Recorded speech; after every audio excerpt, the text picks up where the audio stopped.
Agora nós vamos começar João capítulo 3. João capítulo 3, gente, é uma conversa muito interessante que Jesus tem com um judeu do Sinédrio, um judeu muito estudioso, um fariseu, que estudava muitas escrituras sagradas do Antigo Testamento.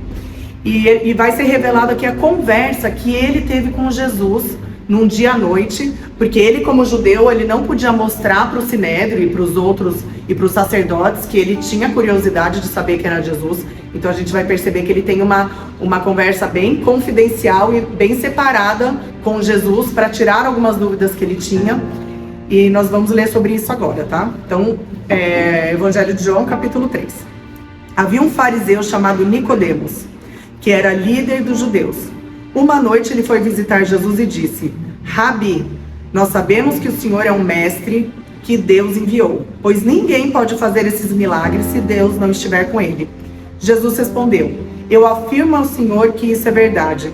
Ninguém pode ver o reino de Deus se não nascer de novo. Nicodemos perguntou: Como é que um homem velho pode nascer de novo? Será que ele pode voltar para a barriga de sua mãe e nascer outra vez? Ele perguntou assim: como seria esse nascer de novo? Porque eu sei que a palavra nascer de novo, principalmente quando vem do Evangelho, ela tem diversas interpretações, dependendo de quem interpreta, e outras religiões interpretam de outras formas. Mas agora vamos ver a resposta de Jesus.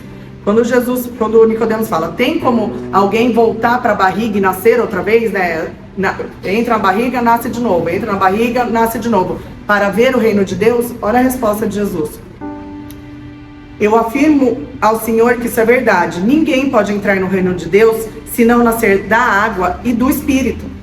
Quem nasce de pais humanos, quem que nasce de pais humanos? É essa pessoa que, em tese, teria que entrar na barriga e nascer de novo. Ele fala: não é isso, não é esse nascimento físico que eu estou falando. O novo nascimento não é um nascimento físico, é um nascimento espiritual. Então ele fala que tem que nascer da água e do Espírito, né? Vou até grifar aqui, se vocês quiserem grifar. Quem nasce de pais humanos é um ser de natureza humana. Quem nasce do Espírito é um ser de natureza espiritual. Por isso, não fique admirado porque eu disse que todos vocês precisam nascer de novo. Então, o que ele está explicando para Nicodemos? Nicodemos, você quer ver o reino de Deus? O seu espírito precisa ser modificado. Você precisa ter um novo espírito. Tudo que está dentro de você precisa ser transformado. E quando ele fala da água, ele está falando do batismo, né? Porque ele mesmo foi até João Batista para se batizar nas águas. Então, isso é uma coisa que Jesus pede para fazer, e nós vamos ler isso futuramente em outros capítulos do Evangelho, que ele fala assim, ó, ele fala aos discípulos: aqueles que creem em mim devem se batizar em nome do Pai, do Filho e do Espírito Santo. Então ele está explicando para Nicodemos que a pessoa tem que nascer da água, que é quando a pessoa tem a convicção do sacrifício de Jesus, e aí com a convicção do sacrifício de Jesus, ela sente a dor do pecado, ela se olha como pecaminosa e ela fala: eu preciso de alguém para salvar a minha alma. E esse alguém, quem é? É Jesus Cristo. Então, nesse processo, a pessoa se batiza na água e renasce espiritualmente. Ela vai andar em novidade de vida. Isso, gente, é o que nós mais vamos ler na Bíblia. Que o verdadeiro cristão, ele anda em novidade de vida. Aquele que roubava não rouba mais, aquele que traía não trai mais, aquele que falava palavrão não fala mais, aquele que bebia não bebe mais, aquele que punha o amor à bebida, né? Essas coisas que vêm do mundo, isso não é mais prazeroso, porque a alma dela foi modificada. Então, o que Jesus falou, tá? Só para esclarecer, o que a Bíblia fala? Ele está explicando que pode nascer na barriga de um ser humano de novo? Jesus fala: não. Quem nasce de uma barriga de humano, ele não vai ser uma nova criatura. Ele é um ser humano, ele vai continuar com a mesma natureza, que ao longo da Bíblia nós vamos entender que é a natureza pecaminosa que todo homem tem. Só que ele fala: para você conhecer o reino de Deus, você tem que nascer espiritualmente. Então, existe a possibilidade da pessoa ser velha e nascer do Espírito novamente e entrar nesse reino de Deus? Para você que está assistindo e talvez esteja em idade avançada e fala: gente, eu não sei mais o que fazer. Ainda há chance para você. Jesus está falando: entre nesse reino. Venha no meu reino, porque é para todas as idades, não importa o que você fez. Ele é fiel, ele é poderoso para transformar qualquer pessoa a qualquer momento da vida dela. Tá bom? Então é essa a resposta que ele dá. E aí ele ainda vai mais, né? Ele fala no versículo 7. Por isso, não fique admirado, porque eu disse que todos vocês precisam nascer de novo. O vento sopra onde quer e ouve-se o barulho que ele faz, mas não se sabe de onde ele vem nem para onde vai. A mesma coisa acontece com todos os que nascem do Espírito. O que ele está falando assim? Quem nasce espiritualmente de novo, e gente, eu estou dando essa explicação porque ela é bíblica, existem outros livros que aprofundam mais sobre esse tema do que é uma pessoa cheia do Espírito Santo e como uma pessoa cheia do Espírito Santo caminha. Isso é abordado lá na frente. Então, assim, inicialmente vocês vão ter que acreditar no que eu estou falando e com certeza, quanto mais vocês conhecerem a Bíblia, mais vocês vão entender sobre o que eu estou falando. Mas o que ele está falando nesse momento é: o que acontece com todos que nascem espiritualmente de novo, que não é um nascimento físico, né? Vamos voltar nesse assunto. Então, assim, eu estou caminhando, eu tenho um encontro com Jesus, eu entendo quem é Jesus, eu me entrego a Ele, peço para Ele ser o meu Senhor e eu tenho uma mudança de espírito, né? O meu espírito passa a ser renovado. O que acontece comigo? Eu não sou mais dominada pelas minhas vontades. Não sou eu mais que comando, o Espírito Santo que comanda, né? E aí, assim, a gente que vive o Evangelho, que vive essa vida cristã, a gente tem muitas experiências para falar, né? Por exemplo, a gente fala, o Senhor às vezes fala, eu preciso que você vá falar com tal pessoa. Já aconteceu comigo, eu preciso que você abençoe tal pessoa. E é pessoas que eu nem pensava. Quantas vezes eu não sonho, Deus revela uma palavra e eu preciso entregar aquela palavra, eu preciso fazer algum movimento. Então, esse movimento que fala que a pessoa modificada pelo Espírito faz, é justamente isso. Agora, como nova criatura, vivendo através do Espírito Santo e não mais pelas minhas vontades, eu faço muitas vezes movimentos que não era nem da minha vontade humana fazer. Mas quando a gente está muito cheio do Espírito, a gente acaba tendo esses movimentos diferentes. E ele fala que a gente não sabe, né? O vento não sabe para onde vai. E a mesma coisa acontece com as pessoas, então ele fala, a mesma coisa acontece com todos os que nascem do Espírito, tá? Se não ficar claro, por favor, vocês podem deixar aí no comentário que eu tento fazer uma explicação um pouco melhor sobre esse assunto. Aí Nicodemos pergunta, como pode ser isso, né? No versículo 9, pergunta Nicodemos. Jesus respondeu, o Senhor é professor do povo de Israel e não entende isso? Pois eu afirmo ao Senhor que isso é verdade. Nós falamos daquilo que sabemos e contamos o que temos visto, mas vocês não querem aceitar a nossa mensagem. Se vocês não creem quando eu falo das coisas desse mundo, como vão crer se eu falar das coisas do céu? Ninguém subiu ao céu, ele fala para Nicodemos, a não ser o Filho do Homem, que desceu do céu. Lembrando que quando Maria concebeu Jesus, ela não foi por relação sexual, então ele veio do céu mesmo, direto para o útero da Maria, né? Então ele fala, só eu como filho de Deus, que estive com Deus, que sou Deus, que estou desde o princípio, como nós lemos em Gênesis, só eu conheço as coisas de lá. Então ele estava querendo dizer para Nicodemos, você é tão estudioso nas coisas da terra, mas as coisas do céu é de difícil compreensão, né? Então ele fala, então, que ninguém subiu ao céu, a não ser o Filho do Homem que desceu do céu. Versículo 14. Assim como Moisés no deserto levantou a cobra de bronze numa estaca, assim também o Filho do Homem tem que ser levantado para que todos os que crerem nele tenham a vida eterna. Gente, aqui nessa passagem, ele está fazendo a relação com o Antigo Testamento, que existia um momento no deserto onde o povo hebreu que tinha saído da escravidão do Egito, eles estavam andando no deserto e eles passaram a ser picados por cobras venenosas, e tinha muita gente morrendo. E eles foram para Moisés, falaram, Moisés, o que eu faço agora? As pessoas estão morrendo. E aí Deus deu o direcionamento, que Moisés teria que levantar uma estaca de bronze, né, com uma serpente na ponta, então ela ficava lá no alto. E o que Deus falou para Moisés nessa passagem? Todos que olharem lá para o alto, onde ele estiver, esse vai ser curado. E isso de fato aconteceu com aquele povo. Aquelas pessoas que olhavam aquela estátua de bronze lá no alto, elas eram curadas, transformadas. Então o que ele está falando aqui? Que assim como Moisés no deserto levantou essa cobra de bronze, o Filho do Homem também vai ter que ser levantado. O que aconteceu na crucifixão dele, né? Eu acho que alguns pelo menos sabem um pouco da história.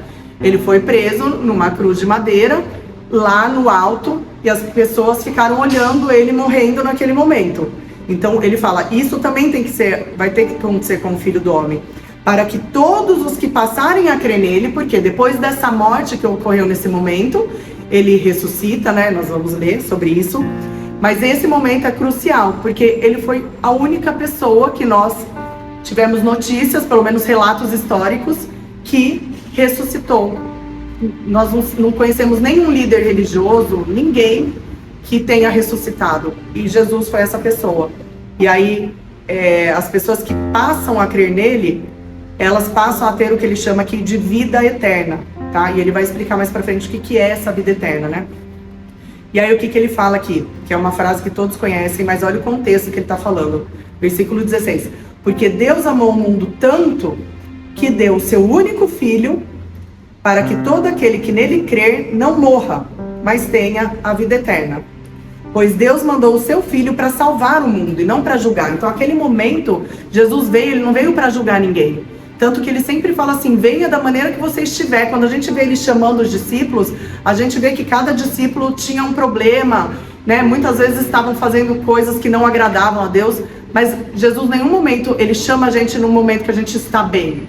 Mesmo porque a gente só consegue ter paz e comunhão com Deus através de Jesus, porque ele vai falar que ele é o caminho, a verdade e a vida. Isso nós vamos ler, né? Então, ele fala, eu vim para salvar a humanidade. Todos vocês estão em pecado. Não tem nenhum justo aqui no mundo. Então, eu não vim para julgamento. Então, aqueles que se sentem assim, não vou conhecer Jesus porque eu estou andando errado. Gente, esquece. Jesus veio para nós todos que estamos aí caminhando sem direção. E ele veio fazer, me conheçam. Creem em mim que eu vou trazer uma nova vida para vocês. Que nova vida? Uma nova vida espiritual, aquilo que ele acabou de ensinar para Nicodemos. Então, olha o ensinamento, olha quanta coisa, quanta preciosidade do que Jesus veio fazer, que a gente está tendo nessa conversa, né, entre Jesus e Nicodemos. Então, ele veio para todos, tá? Versículo 18. Aquele que crê no Filho não é julgado, mas quem não crê já está julgado, porque não crê no Filho único de Deus. Por que a Bíblia fala que aquele que não crê em Jesus já está julgado? Porque a gente tem que lembrar que em Gênesis, quando o pecado entra no mundo, isso há uma separação entre os seres humanos e Deus. Deus não habita no pecado. Então, a partir do momento que Adão e Eva resolvem pecar e toda a humanidade vem numa linhagem de pecado, Deus não consegue mais se religar. Pensa na água com o óleo. Ela não consegue se misturar. E aí, só que Deus já tinha um plano desde a eternidade, que era enviar o Filho dele, para que a partir do Filho dele, quando a gente conhecesse esse Filho e realmente a gente se entregasse a esse Filho e deixasse que esse Filho moldasse a nossa vida espiritualmente, como ele ensinou aqui para Nicodemos, que não é voltar para a barriga, mas é uma mudança espiritual, nesse momento a gente se religa a Deus. E a gente começa a conseguir ouvir a voz de Deus e começa a andar numa direção, muitas vezes diferente até do que a gente imaginava que era o ideal. Porque é muito interessante, é uma experiência particular. Eu sempre me achei super boa, sempre quis fazer o bem, sempre ajudei de todas as maneiras, tanto os próximos quanto os mais de longe, sempre tive esse coração abençoador, né? Mas quando eu conheci Jesus, ele começou a trazer coisas novas para minha vida, eu falei, gente, olha o tanto de coisa que Deus queria me usar e eu não estava enxergando, porque eu não estava religada ainda ao Espírito de Deus, né? Então isso é muito importante. Aqueles que não creem em Deus estão andando a sua própria sorte, estão andando na sua própria vontade, né? Então por isso que fala, aqueles que não creem em Deus já está julgado, porque de fato já está separado a vontade de Deus, né? Já está andando conforme a tua vontade, tá? Então é isso que ele está querendo dizer aqui. Versículo 19. E é assim que o julgamento é feito. Então como que o julgamento é feito? Como que Deus enxerga os seres humanos, tá? Deus mandou a luz ao mundo, que a gente estudou no capítulo 1, que era Jesus Cristo, mas as pessoas preferiram a escuridão, porque fazem o que é mal. Quando Jesus veio trazer a luz e veio trazer os ensinamentos, muitos não quiseram reconhecê-lo. Porque nós vamos ler, gente, ao longo da leitura de João, ele fazia muitas críticas aos religiosos da época. Porque apesar deles colocarem um cargo nas pessoas daquela época, eles mesmos faziam um monte de coisa. Acabamos de ler aqui no pátio do templo, né, que eles roubavam pessoas, fingiam que o animal lá não estava bom para ser sacrificado e ganhavam dinheiro disso. E só um detalhe, sabe o que eles faziam com aquele bicho que a pessoa entregava para ele? Eles punham para ser vendido lá, a mesma pessoa ia comprar o mesmo bicho dela. Então assim, era muito terrível. Jesus verificou que toda aquela religiosidade judaica não tinha transformado o coração dele. Realmente a religiosidade, ela não transforma. Por isso que Cristo bate muito que creem em mim e em mim vocês vão ter transformação de vida, tá? Então, Deus mandou a luz ao mundo, mas as pessoas preferiram a escuridão porque fazem o que é mal. Pois todos os que fazem o mal odeiam a luz e fogem dela, para que ninguém vejam as coisas más que eles fazem. Gente, quando a pessoa vai roubar, vai fazer alguma coisa escondido, ela faz no escuro. Ela faz onde ninguém tá vendo. Você não vai fazer debaixo da luz. Normalmente, quando você tá andando, corretamente, pelo contrário, você quer que as pessoas vejam, você não se sente envergonhado. Então, isso que ele tá falando aqui. Versículo 21. Mas os que vivem de acordo com a verdade procuram a luz a fim de que possa ser vista claramente que as suas ações são feitas de acordo com a vontade de Deus, que foi o que eu acabei de explicar para vocês.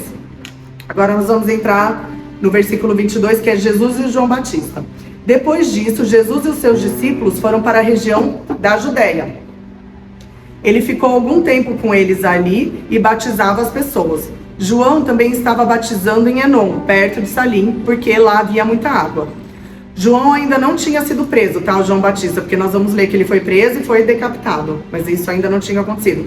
Então os discípulos dele tinham se separado dele, estavam seguindo Jesus, mas João Batista ainda tinha pessoas seguindo ele, muito provavelmente ele estava encaminhando sempre as pessoas ao senhorio de Jesus, Versículo 25. Alguns discípulos de João tiveram uma discussão com os judeus sobre a cerimônia de purificação. Eles foram dizer a João: Mestre, aquele homem que estava com o Senhor do outro lado do Rio Jordão está batizando as pessoas.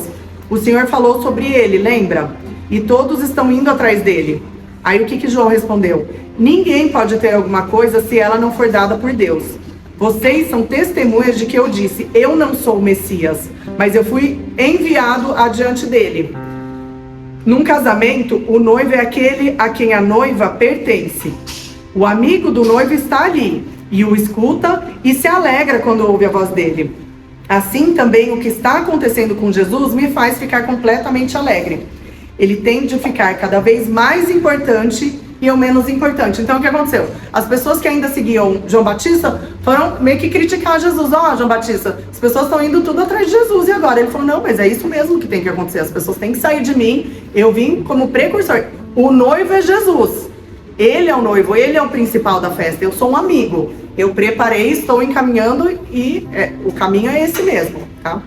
Versículo 31. Aquele que vem de cima é o mais importante de todos. E quem vem da terra é da terra e fala das coisas terrenas. Quem vem do céu é o mais importante de todos.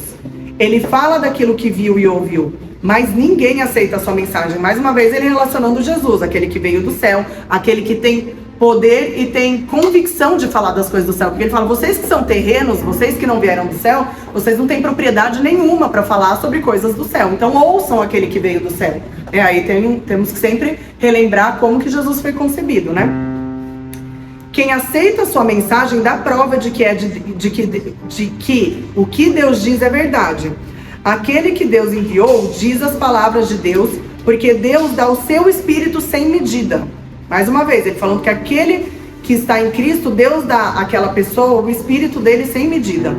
O Pai ama o Filho e pôs tudo nas mãos dele. Então, gente, todas as coisas, todo o poder, tudo que está em cima da terra, embaixo da terra, todas as coisas foi entregue às mãos de Jesus Cristo. E é por isso que a gente fala, é só Jesus. Ele é o único, ele tem todo o poder, ele é suficiente, ele pode todas as coisas.